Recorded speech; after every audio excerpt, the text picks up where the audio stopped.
Hi mga kadudes! Kapugong biyahero! Muling nagbabalik, Marites Dudes TV. At kung bago ka lang sa channel na baka naman po pwede makahingi ng isang subscribe dyan, please. Aasahan ko yan ha. Sa video reaction po na ito ay panunuorin natin yung pagpunta ni na Sir Paul sa Baguio. Kasama sina Tita PB Lab, ang big sponsor. Talaga namang full support kay Sir Paul Pugong Biyahero. At kasama din po ang mga Team Abra at PB Team. Si PB Team Peter Paul at si Madam Yula. So hindi na po natin papatagalin ito at bigyan po natin reaction at i-play na natin. And good morning mga kababayan, at ready na po ulit kaming umalis. So may day tour po kami ngayon, so gagala po kami. Pupunta kami sa mga beautiful places in Baguio. Although namin yung kasama nating senior citizen na nasa sa likod po ni Paul. At matagal talaga siyang mag-spalto ng mukha. That's why. So, naka-long, anong tawag? Long neck? Anong tawag dyan? Long neck. Naka-turtle neck po siya ngayon kasi isa po siyang pagong. At ako naman po ay ganito lang, simple lang. Damit-damitan. Si Paul naman po, ayan, tawag po dyan ay yung magsasaka outfit. Joke lang. Ayan, pansin po natin, si Sir Paul, yung katawan niya, medyo okay na, no? Sumisigla-sigla na. So at least, ayan, thanks God. At medyo okay na yung bumabalik na yung sigla ng kanyang katawan. At nakakabawi na po siya. So ngayon ay nakasama nga po siya papunta ng Baguio kasama si Tita PB Lab. So at the same time, ibig sabihin, kaya na ng katawan niya na magbiyahe. Yun nga po ay first time niya. Sabi nga niya doon sa biyahe nila, 'di ba? First time niyang sasakay doon sa Royal Bus. Yung kumbaga VIP ka doon. Yung pwede kang humiga sa bus. Napanood niyo naman po 'yun, 'di ba? So nagbiyahe sila kasama si PB Team Peter Paul, si Madam Yula. Yung Royal Bus ang sinakyan nila. So, first time nila doon makasakay. Although may sasakyan nga na pwede naman nilang gamitin. So, at least, di ba, hindi na sila mapapagod. O kaya si Peter Paul, hindi na siya mapapagod mag-drive. Kasi, daroon po ninyo, Baguio. Ilang oras po ang biyahe doon? Sobrang layo. So, abutin sila siguro mga 5 to 6 hours na biyahe. Kapag po yung nag-commute sila or pagpalagay na 4 to 5 hours, ganun yung biyahe. Pero at least sa bus po, relax sila, 'di ba? Kaya yun na lang yung pinili nila na mag-commute na lamang sila. Tapos doon na lang sila nakita sa Baguio ni Tita PB Lab po at inintay sila doon mismo sa hotel. So, ituloy po natin. Oo. So, let's go na kami. Ready na ba kayo? Yeah. Okay, let's do this. Aba na kami.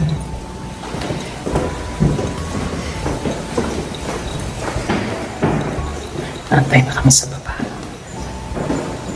Kahit ako sa Baguio, hindi pa rin ako nakakarating mga kadudes eh. Pero sabi nila ang mall daw dyan, tsaka yung mga hotel na sabi nila, yung mall daw dyan walang aircon eh. Kasi sobrang dami nga sa Baguio. Katay na lang inaantay. Ay!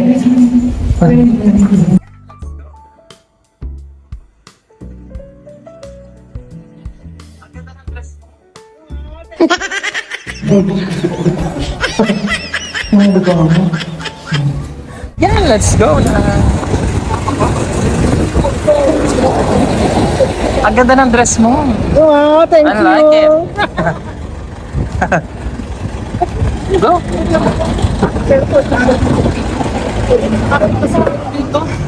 Saan ka naman kami? Pwede pa tayo? Yes. Good morning. Pwede ba? Pwede ba yung apat dito? Wow, naka-artista ba? Ilan po ba kayo? Ilan pa tayo? And first step dito sa Grotto ng Lourdes. Pero hindi na kami mag-aakyat kasi mga senior citizen ang ating kasama. Mga senior citizen. Pero nung nagawa ko yan, naakyat ko yan. Anong bata ka pa yan? Pero doon na daw kami sa taas.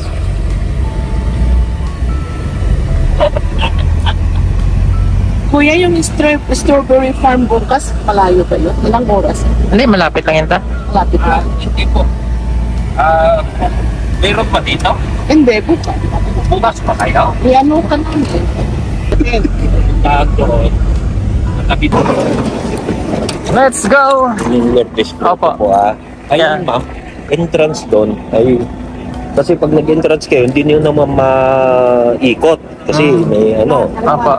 Ngayon, yung kabila ng building na yan, yung may giniling, pwede niyong madungaw yung yung Korean bell.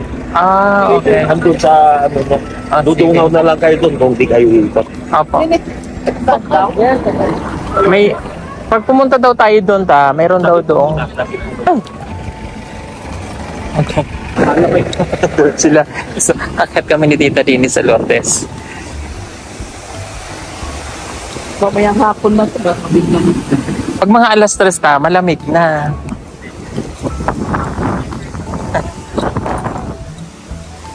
Okay, dito tayo. Alam naman sila.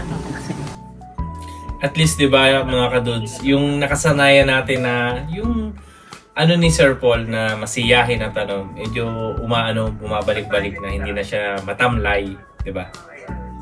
And kasama siya ni Tita PB Lab tsaka ng ibang PB team at ibang kasama ni Tita PB Lab na kapatid. Ako din. Mga 5 years ago, nakapunta ako dito. Ay, mga tao dyan. Let's go! Grabe. Andun pa sila. Kahit ako, di mo kaya yan sa taas. Maganda kasi yung view nila doon. May kandila. Opo. Hindi kayo. May bayad ta. Big plants and flowers. Saan yan? Akala ko yan. Dito po kami sa Our Lady of Lourdes. Ayan. Kung kaya nyong mag-step, ayan na, doon ang pababa. So, dati nagagawa ko pa yan, pero ngayon hindi. Dito na lang tayo.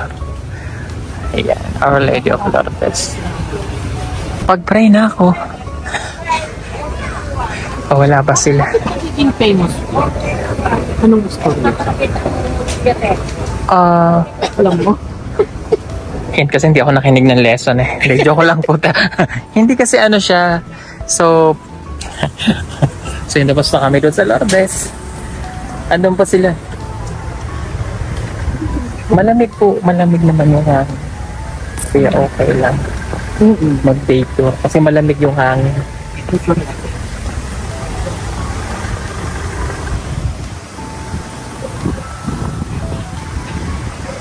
Natin. Tignan nga natin yung mga picture nila. Ay, wow. Grabe yung bahay. Oh, ayan. Oh. Park na yan. Pero may yung bahay nasa bundok na.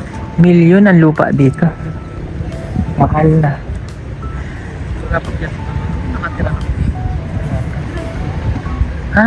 Yan. Nakatira po sila Tita PB Lab dito sa Baguio nung araw. Kasi security daw ang kanyang tatay. Pero wala pang mga ganyan tita, no? Wala. Puro puno, puro pine tree. Lo.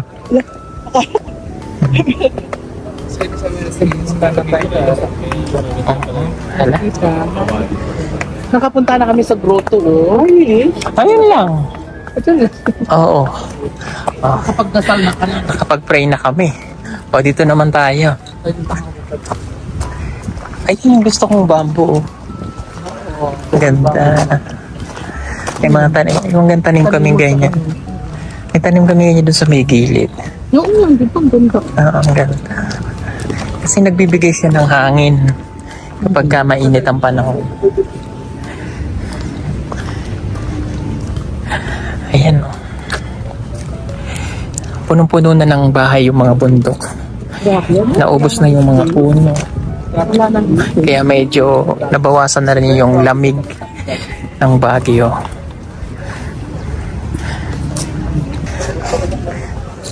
Pero in fairness Ano naman yan? Napakaswerte naman. Hotel ba hotel yan? siguro siya ta. Swerte naman na ba kayo? Ayan.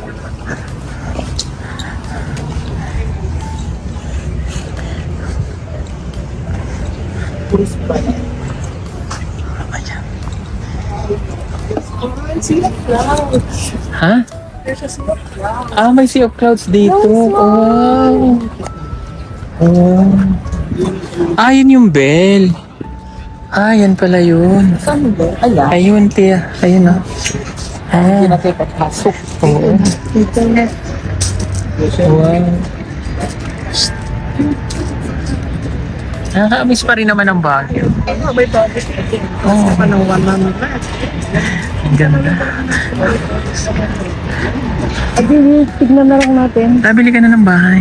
Oo nga, how much na? Bibili na ako. Pero ko. Nauna. Milyon na yan dyan eh. Milyon. Tapos hindi ka basta-basta makakapagpagawa ng hanggang third floor, fourth floor. Kasi kaya yung mga Ilocano mayayaman, ano? Mga taga Baguio. Oo, yung mga taga Baguio mayayaman. Tingnan nyo naman ang mga bahay. Oh. Pero nung araw puro puno pa yan. Ano ta? Oo, puro pine trees talaga yun. Grabe, tingnan nyo. Oh. Pag ganitong oras nung bata pa kami, grabe. Ang lamig. Pero ngayon hindi na masyado. Pero doon may Sea of Clouds, oh. Tingnan nyo. Yan, oh. Oh, tingnan nyo. At the cliff.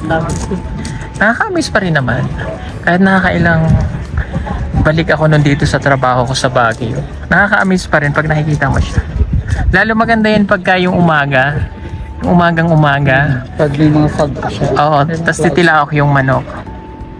Kasi nakapag-transient na ako sa ganyan look, dito. Cliff dyan.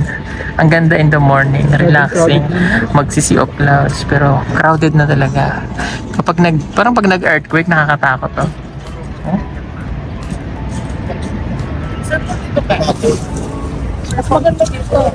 Ayan, dito daw tayo, sabi ni Tita. Picturein ko kayo. Ito. Ayan, sige. Nagpa-picture ako sabi si Look, diba ang ganda?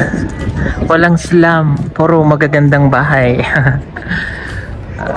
Ang ganda. Ganda. Wow, I like it. Ayan, Sister, dito kayo, magkita mo dito. so nice. Grabe, ang ganda. Naka 0.5 po. Okay, Miss Carmen. Okay, 1, 2, 3.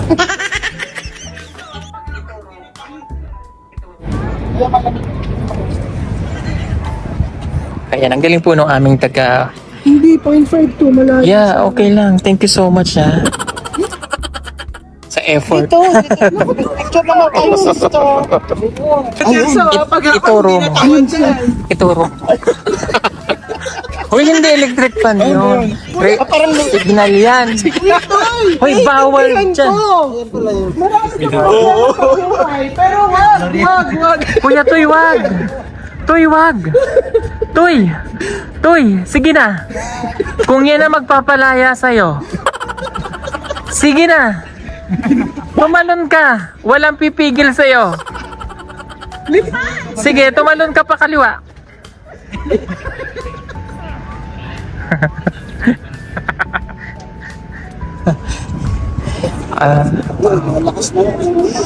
Ang ganda nito.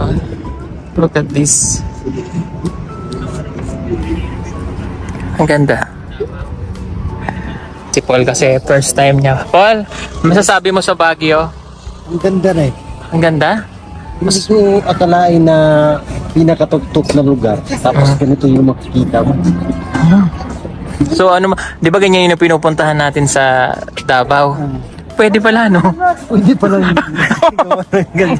Pwede, no? Oh, nagtanong ako, Day. Ah, Kung anong pinagmula nito, bakit ganito ka kapag-resibo ng lugar, yung ganito ka daming bahay, dahil daw sa missionary, yung nauna dito. nung nauna.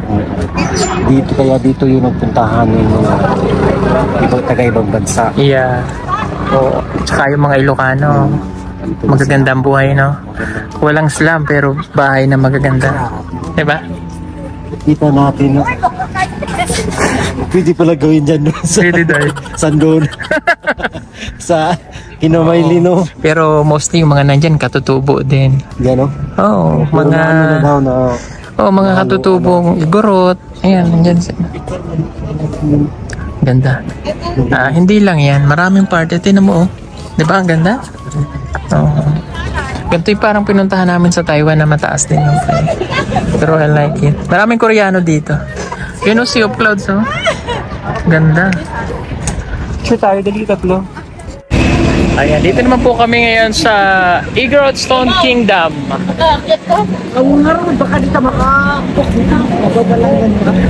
Kaya ta?